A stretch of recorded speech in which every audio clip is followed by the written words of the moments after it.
Hello again, and I'm excited to start answering your questions today. As always, please leave your questions in the comments below or send them to me by email. My contact info is in the About section of my channel. The video will be about 15 minutes long and I will include chapters so it's easier to navigate. The chapters you will find down there. But without further ado, let's get started. One of the many questions I received was about finding affordable, clean and safe accommodation in the Philippines. The person also asked which booking platform would be the best to use. I personally use TripAdvisor for the last years to look for accommodation. Booking.com, Agoda and all those, they are okay, but I don't use them as often. All of these websites have reasonable prices, but it's important to compare them to find the best deal. But from my experience, it's always a good idea to go directly to the hotel and book with them, because usually they include breakfast and airport transfer in the price, which you usually don't get on websites or only as an add-on. Airbnb can be very overpriced in the Philippines, especially compared to local prices. This is because also the Filipinos know that tourists are willing to pay more for Airbnbs. If you are planning on staying in the Philippines for a longer period of time, I recommend booking a cheap hotel for the first week. This will give you enough time to look around for a better place to stay, such as a month-long rental or a permanent residence. During your first week, check out the hotels in your area and compare their prices and amenities. Be sure to also check out the breakfast buffet. If you don't find anything you like, you can always ask your hotel to extend your stay for another week or two while you continue your search. I also recommend checking out local Facebook groups and YouTube channels for accommodation recommendations. This is a great way to get insider tips from locals and see videos of the actual places you are considering to stay. Next question: do Filipino banks have deposit insurance? Is my money safe? Well, the answer is yes and no. Yes, Filipino banks do have deposit insurance. The Philippine Deposit Insurance Corporation insures deposits up to 500,000 peso per depositor and per bank. However, it's important to note that each branch of a bank is considered a separate entity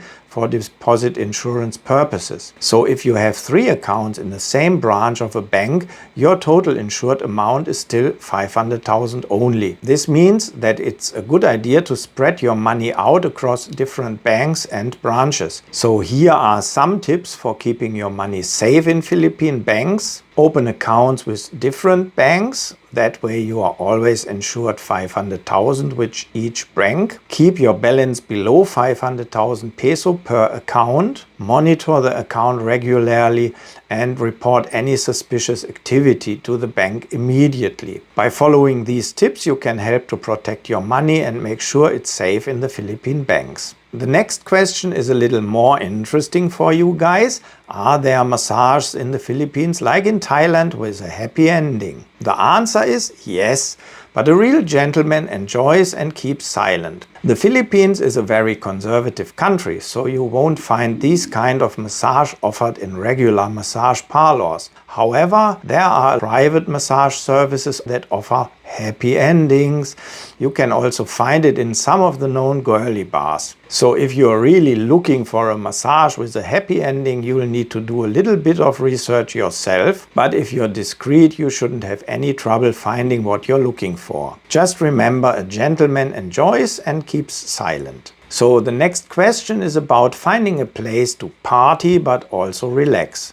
The person is not only looking for bar girls but also regular Filipino women. I can understand the challenge. The party scene in the Philippines is not as widespread as in other countries, and the music scene is definitely not for everyone.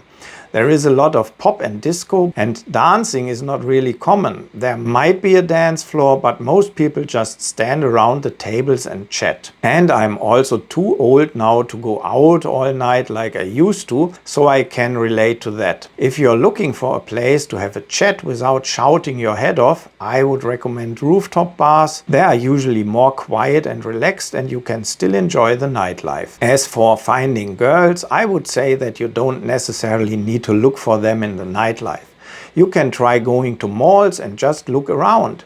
If you see a girl who you think is cute, just take your chance and ask her if she would like to go for a coffee or Jollibee. I promise you the chances of her saying yes are almost 100%. Just be respectful and don't be too pushy. And most importantly, have fun. The next question I got from Chris, and he's thinking about emigrating to Thailand, but he's worried about the language barrier.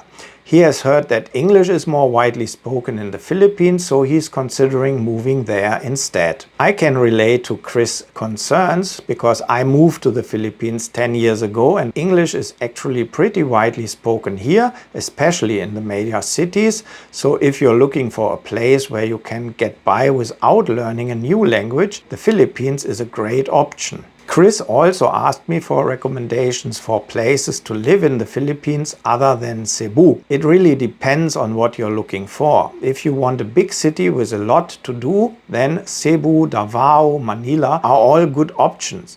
If you're looking for a smaller city with a more relaxed pace of life, then there's a lot of great choices as well. Just do some research and find a place that fits your needs. Just one important thing to keep in mind is that transportation in the Philippines can be slow. So if you're planning on living in a smaller city, make sure it has good infrastructure and plenty of amenities.